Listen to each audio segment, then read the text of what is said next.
acordo com o portal Metrópolis, aí vocês perceberam a importância do Metrópolis, né? Deflagrou o INSS. O advogado ostentação, né, o Nelson Williams. Você sabe que... Mas vai acabar, né? Porque eu tenho jornalismo investigativo uma das mais vai acabar. importantes advogadas trabalhistas deste país, doutora Gilda Ferraz. É assinante da Oeste, assiste a gente. Gilda Ferraz é uma sumidade no direito do trabalho. Respeitadíssima por todo mundo do TST. A Gilda Ferraz falou, e você acredita que ele me deve 14 mil reais e não paga? Você tá de brincadeira. Fica fazendo ostentação de Romane Coutinho na sua... Parece Paulo Maluf, né? E não me paga 14 mil que me deve. É isso aí. Esses ostentação são assim, são caloteiros. Né? Bom, vamos voltar para a notícia. Né, segundo o portal Metrópolis, o STF não cogita, pelo menos por enquanto, determinar que o ex-presidente Jair Bolsonaro use tornozeleira eletrônica. Era só o que me faltava. O pedido foi feito por ele, é claro. Que homem horroroso. Mas tadinho. Ele que foi ex-lindinho e que agora acorda, está condenado. Ele tem problema. Tal como prometeu, que foi condenado por trazer o fogo aos homens, está passando pela eternidade a ficar amarrado na encosta de uma montanha com um carcará lá do sertão, bicando o seu fígado. E o fígado se refaz e bica o carcará. E o Lindinho está condenado a acordar todos os dias como que num pesadelo. Ele acorda, bom dia, meu amor! Como prometeu então, este Lindinho. Ele tem problema. O Lindinho, que é o líder do PT, ex-Lindinho, né? O Lindeberg Faria, ex-Lindinho, capa da gaita. Líder do PT na Câmara, que citou o caso de Carla Zambelli, que deixou o Brasil em meio ao julgamento que condenou a 10 anos de prisão. Ele pediu a tornozeleira para o Bolsonaro. A avaliação no STF é de que o episódio envolvendo Zambelli é um caso individual e que a conduta da parlamentar não serve de parâmetro para providências contra Bolsonaro e outros. Coisa boa. Lampejo, e hoje, Bolsonaro ele deve estar prestando agora, neste momento, depoimento à Polícia Federal lá em Brasília. Por que a Polícia Federal? Sobre o sobre a investigação contra Eduardo, sobre o financiamento do filho Eduardo Bolsonaro, deputado federal licenciado pelo Estado de São Paulo, que está nos Estados Unidos. Repito aqui, legitimamente, Eduardo Bolsonaro saiu do Brasil sem uma mácula na sua ficha jurídica. A medida foi determinada pelo ministro do STF, Alexandre de Moraes, é claro. Ia ser determinada por quem? É lógico. Porque toda medida determinada por outro é ilegítima. Veja o caso da CBF. O André Mendonça decidiu, não, ele é ilegítimo, manda para outro. Né? No âmbito do inquérito que investiga a atuação de Eduardo junto ao governo Donald Trump em busca de punições para autoridades brasileiras, o que não é crime. Então, a lei de abuso de autoridade, o Código Penal fala que é crime de denunciação caluniosa você iniciar um procedimento persecutório criminal contra alguém que não existe previsão legal. E tá aí, a gente está vendo o Alexandre de Moraes dar andamento e a Polícia Federal levar adiante, como a Gestapo de Hitler, levar adiante, fazer de conta que é insolar um crime de denunciação caluniosa, doutor Davi. É isso aí. O que assombra é isso, dar-se andamento a um inquérito dessa natureza, que não tem absolutamente nada de crime, hora nenhuma, né? O deputado vai aos Estados Unidos para fazer o que quiser. Aliás, a gente lembra em pouco tempo aí, passado recente, parlamentares de esquerda indo para o exterior para denunciar, né, o Brasil, denunciar o genocida, denunciar Lava Jato, não é isso? De indígenas. O fogo lá na Amazônia. Exatamente. E tudo mais. E houve algum inquérito aberto, alguma denúncia em relação aos parlamentares? Nenhum que eu saiba, né? Considerando que o Eduardo Bolsonaro, justamente como disse o nosso Pavinato, ele não fez nada contra a nossa nação.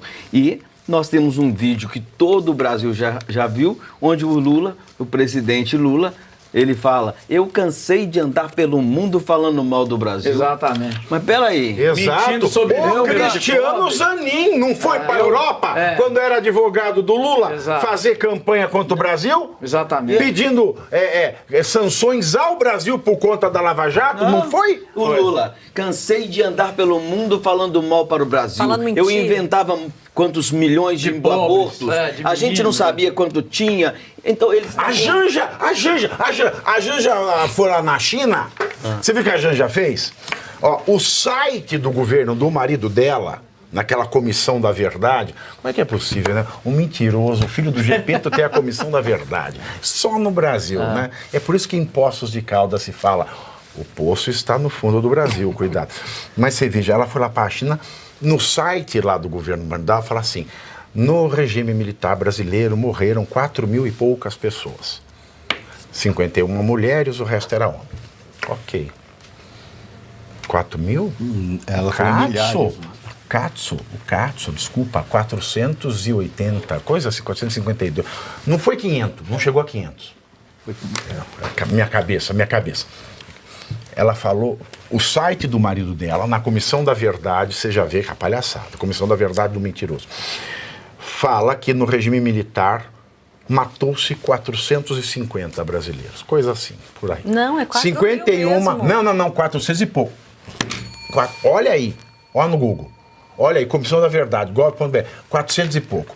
51 mulheres e 380 e pouco homens. 430 e alguma coisa. Menos que 450, 430 e alguma coisa. Pode olhar aí. Não, isso é o que foi, né? Olha, é o que foi. Aí ela foi na China, aí ela falou, tá, entendi. matou milhares de homens e milhares de mulheres. Milhar é 1.000. No mínimo. Milhares, no mínimo, são 2.000. Então, milhares de homens. No mínimo, 2.000 homens. Milhares de mulheres. No mínimo, 2.000 mulheres. Então, ela falou lá, no mínimo, que o Estado brasileiro matou 4.000 homens e mulheres. Multiplicou por Quando o marido dela, no site dele, que o governo é dele, pôs 430. Ela mentiu 1.000%. 434. 434, falei, 51 mulher e 873 homens. Lembrando... Mas esse conhecimento de matemática...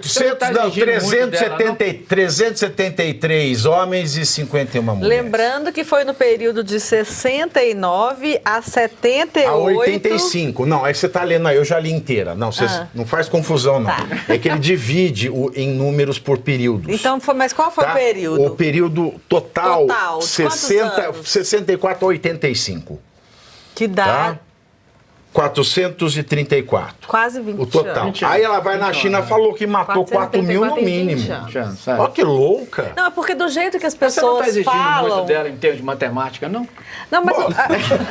Olha, o mínimo que eu exijo dela, ela não faz, porque ela paga aquela porcaria daquele Instagram dela para ela ficar fazendo tchá-tchá-tchá. Ela não me aceita. Ela fechou. Ela só accept OnlyFans. Se você critica, ela não Ela aceita. aceita o Luiz Arthur. Vai saber. Onde ele tá agora? Está lá em Belo Horizonte.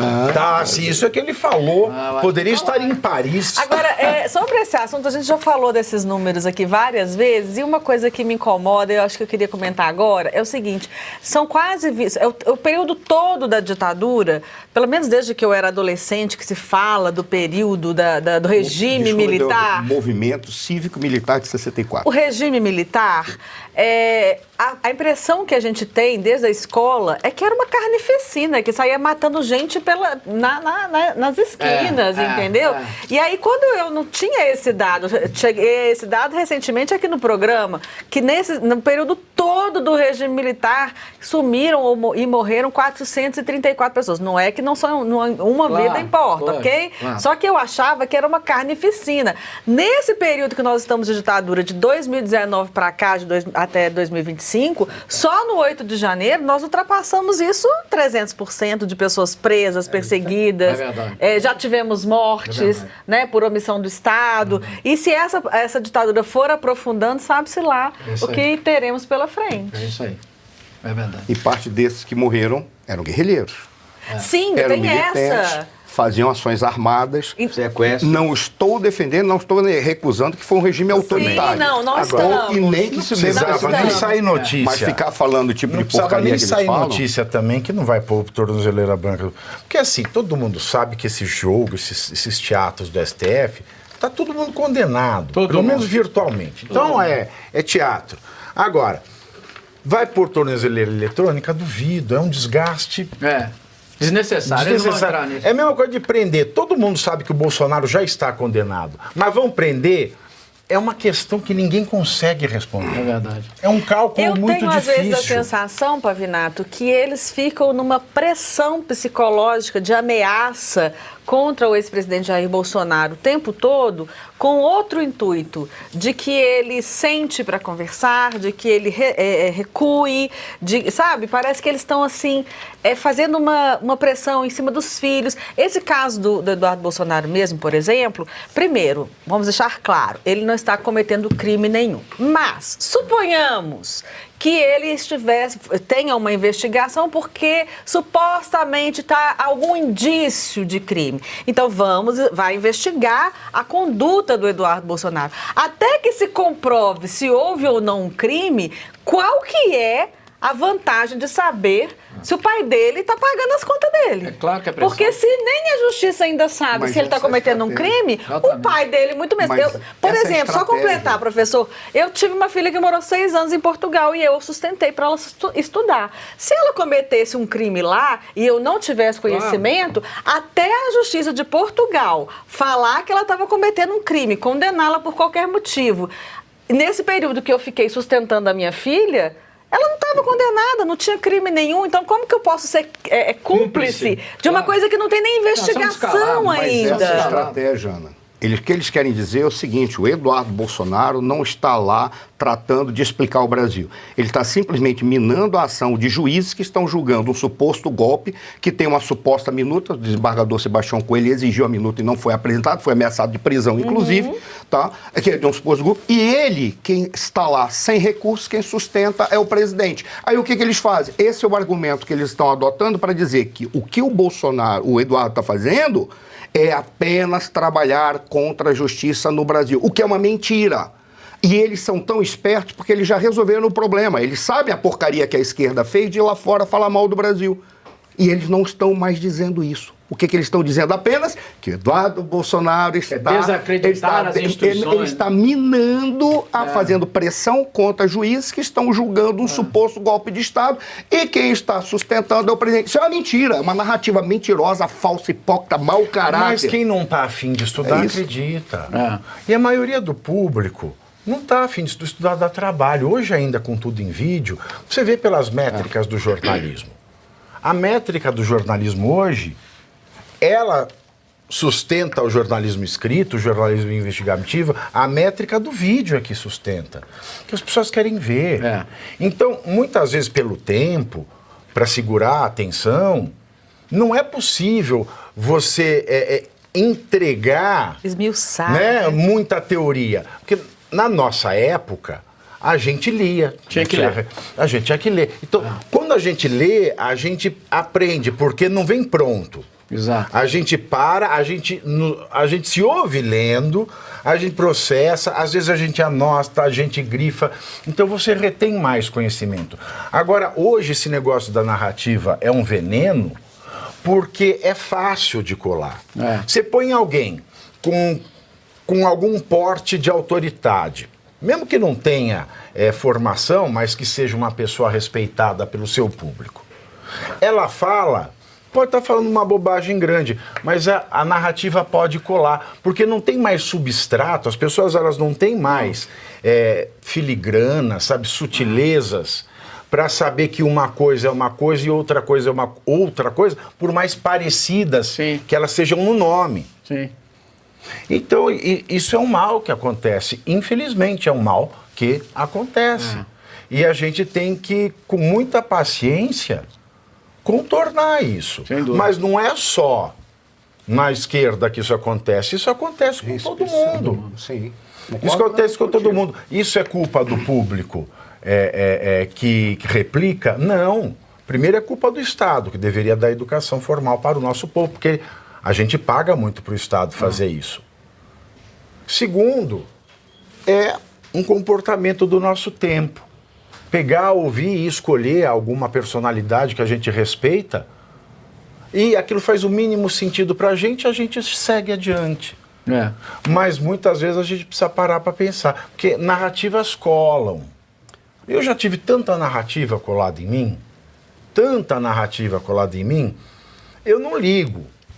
Não me afeta na minha vida pessoal, não me afeta mesmo, não me afeta na minha subsistência e nada. Mas é um problema, essa questão da narrativa. Novos tempos, né? E você ainda pega um nome que é parecido, que nem esse negócio aí, ataca a democracia. Bicho, qualquer coisa que você silencia alguém é um ataque à democracia. Porque democracia é crítica. Mas quando você fala, não, a conduta dele é um ataque à democracia, você nem sabe qual é a conduta da outra pessoa, mas aquilo já fica por semiótica. Exatamente. Chancelou.